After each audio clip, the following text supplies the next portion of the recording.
Viewers and subscribers. Welcome to another episode of this unnamed podcast, right?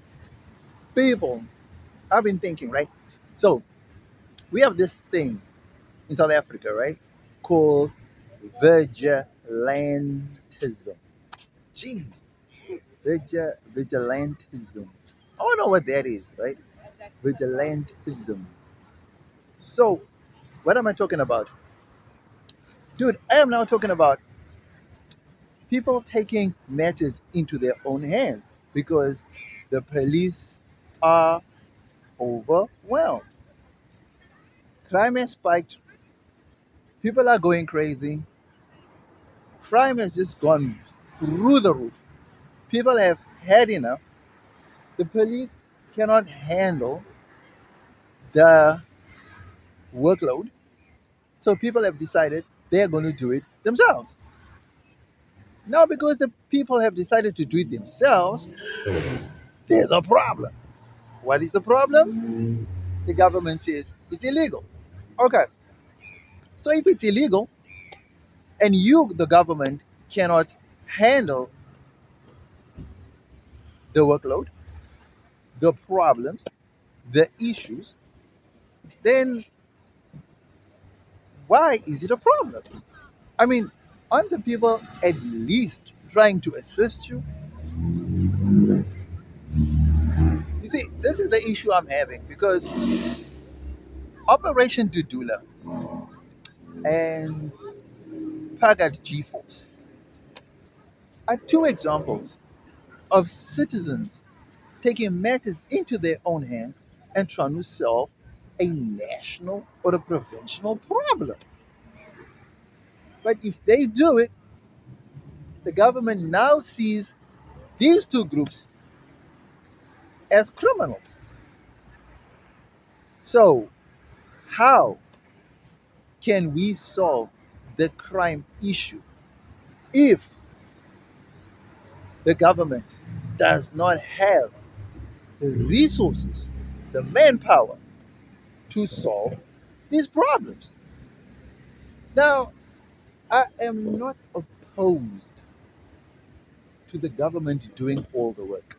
Not at all. I mean, at the end of the day, the government has free reign. The government has the government has a monopoly on crime, on violence. The government is supposed to be the only entity that gets to inflict violence on the community, on criminals. By right, citizens, residents of a country are not supposed, I'm not saying not allowed, I'm saying not supposed. They're not supposed to actually play the role of police or soldiers or whatever the case may be, right? So we all know that. But here's the thing, since we all know that, and since the police and the government and the soldiers are overwhelmed or under resourced, undermanned, right? Or lack of manpower, whichever word you choose to insert there. I mean, don't you think it's only fair? Don't you think it's only right that the people then take up the mantle and decide to say, okay, let us help the government out? Now, here's my thing. If you live in a crime ridden area, right? Like the Cape Flats, Mitchell's Plain, Hanover Park, Menenberg, Atlantis, Eastridge, Beacon Valley, Tafelsel, Delft, you will realize, you will realize that if you as a community don't rise and do something, it's not like nothing is being done by the government. No, that would be a huge understatement. Honestly, the truth is the government is doing something, but it's not enough. It's just not enough, right? So this is when we step in as the community and say, okay, you know what? Let us help you out because we can see that you cannot do this on your own. Now, when you try to do that, it becomes a problem. Now, you ask yourself, government, what is it you want exactly? We have an illegal migration or an illegal immigrant problem. How do we solve it? The government says, no, we will solve it when we are ready. Then you say, okay, cool. Government, when will you be ready? Because now it's been years. It's been years. And you haven't done anything remotely close to adequate to solving the illegal immigration problem. That's one. Two, it's been decades since the government tried to clamp down on gangsterism. Okay, what has the government done to curb gangsterism? Fine, they broke truces, they come in, they bring in the army, which is good, which is cool, but it's not a permanent thing. These are band aids, right? So the thing is, they come with these short term issues, and it just does not help in the long term because at the end of the day, it's taking a toll on government coffers, right? It's taking a toll on government coffers whenever the army is deployed to these areas, right? Now we know that and we see it and we feel it, right? And we appreciate the fact that the army comes out, the army does what it's mandated to do. They're not police at all, right? But then, guys, it's it's not the same as having permanent structures in these areas because the army is not a permanent structure, it's not a permanent feature, it's not a permanent anything, it's a temporary thing.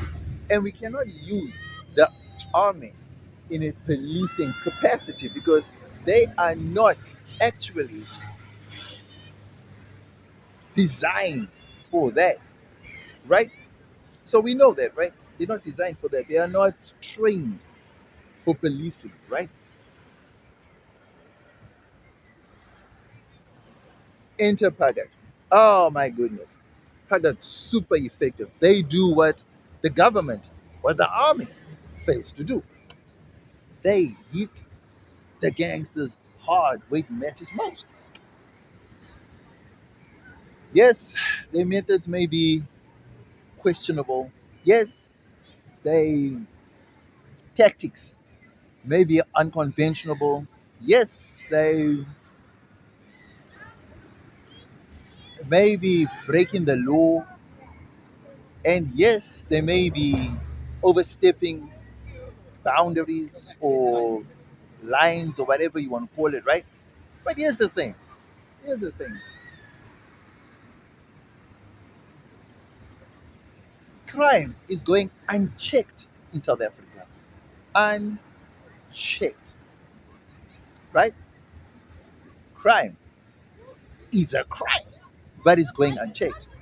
The minute you, as a good, peaceful, law abiding, loving citizen, decide to do something about the crime that is going unchecked, you become the problem. Now the government is swift to act on you, but the government drags its feet when it comes to dealing with the criminals. So this begs the question: is the government working with these criminal groups? Is the government working with these gangsters? Because whenever citizens do something illegal, it's like the law works effectively. So it works. But then the funny thing is, when criminals do the exact same thing or When criminals do what they do, it's like the law drags its feet. Sometimes it doesn't even drag at all. Operation Duldula, Pagad G-Force. These groups are signs that citizens have had enough, and enough is enough. But when is enough enough? Because to the government, there's no timeline to being enough. Then that's the honest truth. I mean, do you know of any criminal who has committed a crime and was detained,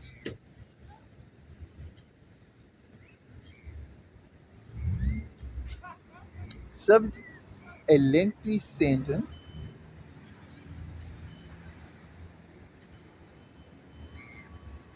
almost as soon as that person committed that crime? Now, I'm not talking about petty thieves. I'm talking about well-known criminals. I'm talking about big fish criminals. If you know, or if you notice, you will see that there are people whose names keep coming up in the media, right? Known people that you will see that even if you go to certain neighborhoods and even certain provinces and cities, there are prominent names that keep coming up, and people know that these people are behind the majority of the crime that happens in the cities, in the provinces, or whatever. And this is like public knowledge, right? And nothing happens to these people. So then it begs the question: who is working for who? Who is aiding who? And then when the citizens decide to step into the picture and do something about it to these known people, guess what? The police step in, even with the helicopters and all. People, when you have high profile criminals who have access to government officials in the security cluster, it begs the question: will justice ever be served? Will groups like Duldula and Pagad ever be recognized as citizens just trying to enforce the law, trying to assist government agencies, trying their best to bring balance or normality to already ravaged, crime ravaged areas? And the answer is no, because at the at the heart of at the heart of these crimes, I'm almost guaranteed to say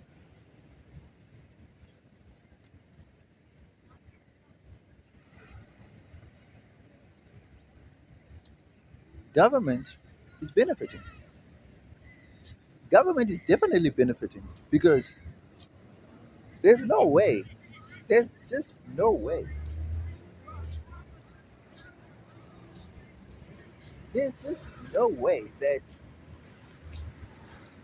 government officials will allow crime to go unchecked if they're not receiving anything on the back end. That's just the way it looks and the way it feels. I can promise you that what the KZN police commissioner did was expose the rot at the top.